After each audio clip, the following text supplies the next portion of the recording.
दोस्तों, हमास ने एक बार फिर इजराइल के तेल अवीव शहर को निशाना बनाया है। हमास के इस हमले में 2 इजरायली महिलाओं की घायल होने की खबर आ रही है। जहां तक एक तरफ इजराइल की सेना अल शिफा अस्पताल के आसपास हमास के लड़ाकू से लोहा ले रही है, वहीं हमास ने एक बार फिर इजराइल के ऊपर रॉकेट से हमला कर दिया है और एक बार फिर उसका निशान तेल अवीव ही था। हालांकि हमले में इजराइल को ज्यादा नुकसान नहीं हुआ, लेकिन 2 महिलाएं इस रॉकेट की चपेट में आ गई और बुरी तरह से घायल हो गई। हमास संगठन ने भी इस हमले की पुष्टि कर दी है, यानी कि हमास ने एक बार फिर इजराइल के आम नागरिकों को टारगेट करना शुरू कर दिया है।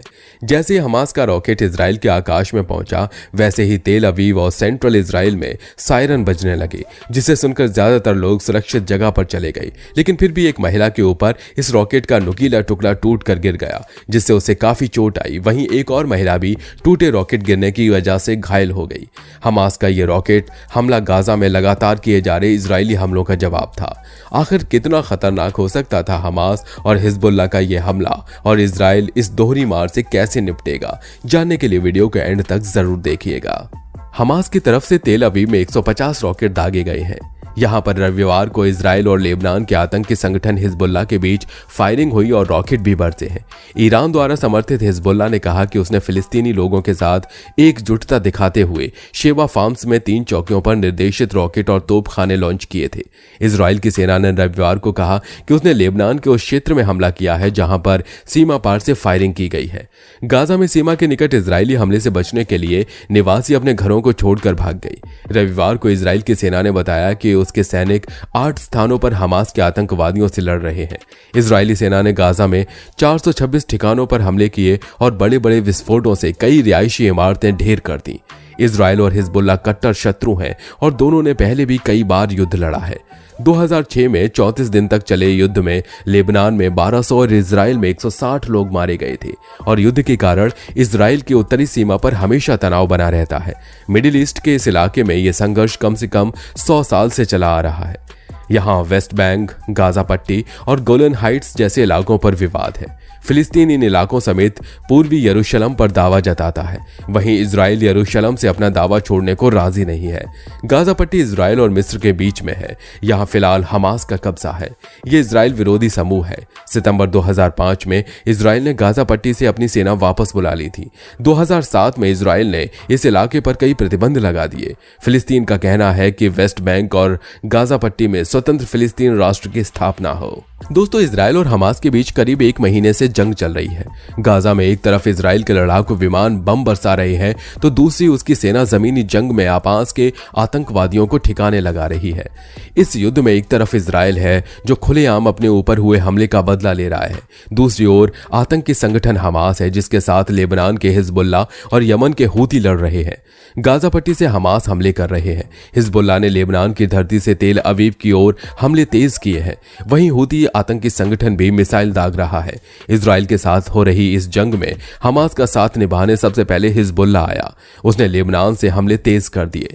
शनिवार को हिजबुल्लाह ने इजराइल की तरफ एंटी टैंक मिसाइल दागी और उसकी जिम्मेदारी भी ली। इतना ही नहीं, हिजबुल्लाह ने नई मिसाइल का इस्तेमाल भी किया है। हिजबुल्लाह के हर हमले का मुंहतोड़ जवाब देने के लिए इजरायली फौज ने भी ठान ली है।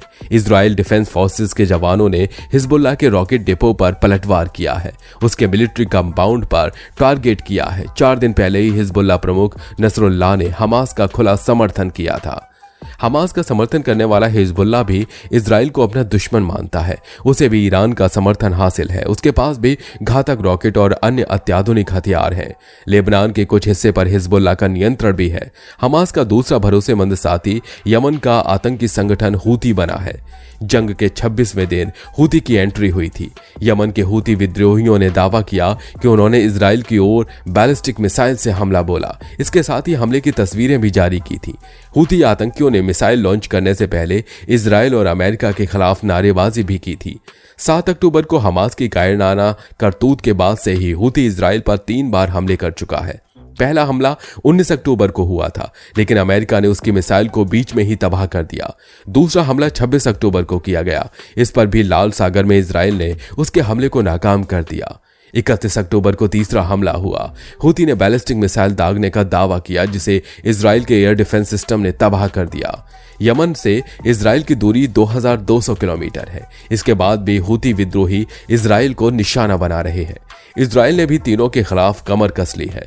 हमास, हिजबुल्लाह और हूती के साझा हमलों ने इजराइल की मुश्किलें जरूर बढ़ाई हैं, फिर भी इजरायली फौज न रुकी है न झुकी है। चुनौतियों को स्वीकार कर IDF जवान करारा जवाब दे रहे हैं। इजरायली सेना और उनके भारी भरकम टैंक तबाही मचा रहे हैं।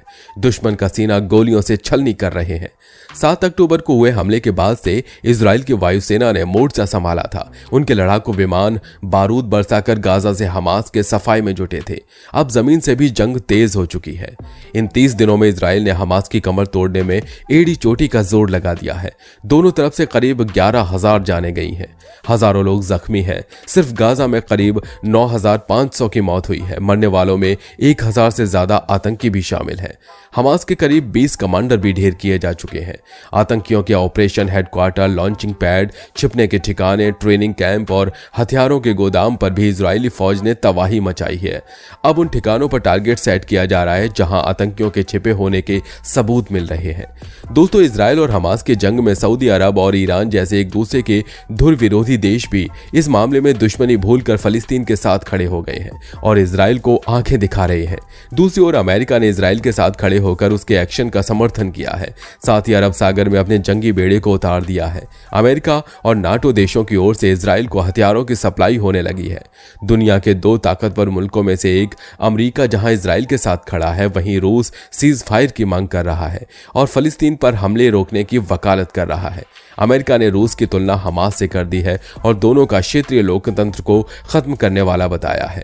ऐसे में दुनिया भर के इन ताकतवर मुल्कों की लामबंदी ने एक बार फिर थर्ड वर्ल्ड वॉर यानी तीसरे विश्व युद्ध की सुगबुगाहट तेज कर दी है। इजराइल के खिलाफ सबसे मुखर इस समय ईरान है। ईरान अपने सहयोगी देशों सीरिया और लेबनान के साथ मिलकर इजराइल को घेरने की कोशिश कर रहा है। ईरान ने धमकी दी है अगर इजराइल की सेना गाजा के अंदर घुसती है तो यह लड़ाई क्षेत्र के अन्य हिस्सों तक पहुंच जाएगी। ईरान का साफ इशारा लेबनान के हिजबुल्लाह और सीरिया की ओर था, जो घातक मिसाइलों और हजारों रॉकेट से लैस है। हिजबुल्लाह अगर इस लड़ाई में कूदता है तो इजराइल के लिए बड़ा संकट पैदा हो जाएगा। यही वजह है कि अमेरिका ने इजराइल को चेतावनी दी है कि वो हिजबुल्लाह से दूर रहे। ईरान ने हिजबुल्लाह को बड़े पैमाने पर घातक ड्रोन दिए हैं जो इजराइल में तबाही मचा सकते हैं। वहीं खबर यह भी है कि अमेरिकी नेशनल सिक्योरिटी काउंसिल ने इसका ऐलान करते हुए कहा कि रोज 4 घंटों के लिए इजराइल उत्तरी गाजा की तरफ लड़ाई रोक देगा। इजराइल सरकार ने भी इस पर हामी भरी है। आपकी जानकारी के लिए बता दें, ह्यूमैनिटेरियन पॉज युद्ध के दौरान पैदा हुई स्थिति है। इसमें कुछ घंटों से लेकर 1 आध दिन के लिए युद्ध रोका जाता है। उसकी कई वजहें हो सकती हैं, जैसे सैनिक घायल हों और इलाज के लिए उन्हें यहाँ वहां ले जाने की जरूरत हो, या फिर आम लोगों को खाना पानी न मिल रहा हो। ये मानवीय संकट है। यूनाइटेड नेशंस कहता है कि ऐसे में आपस में कट्टर दुश्मन देशों को भी मानवीय विराम देना चाहिए ताकि खाने, दवा या बाकी जरूरी चीजों की सप्लाई हो सके। कई बार किसी देश के खास त्योहार पर भी दूसरा देश मानवीय पॉज देने को मान जाता है, जैसे आर्मेनिया अजरबैजान की लड़ाई में भी त्योहार पर पॉज मिला था। या मान लीजिए पाकिस्तान अगर किसी देश से भिड़ जाए और बीच में ईद आए तो युद्ध कुछ देर के लिए रोका जा सकता है। यह तभी होगा जब हमलावर देश इसके लिए तैयार हो। मानवीय विराम एक तय सीमा के लिए होता है, जैसे अगर इजराइल ने इसकी अवधि 4 घंटे तय की है तो इतनी ही देर लड़ाई रुकी रहेगी।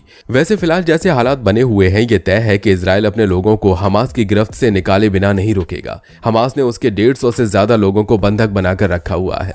फिलहाल इजराइल टेम्परेरी पॉज देने को तैयार है, लेकिन सीज फायर की स्थिति अभी काफी दूर है। सीज फायर का यह भी मतलब होगा कि हमास अपनी जड़ें और मजबूत कर ले, जो कि इजराइल के लिए खतरा बन सकता है। साथ ही लेबनान में हिजबुल्लाह भी इजराइल के खिलाफ मोर्चा खोले हुए है। ऐसे में सीज फायर अभी संभव नहीं दिखता।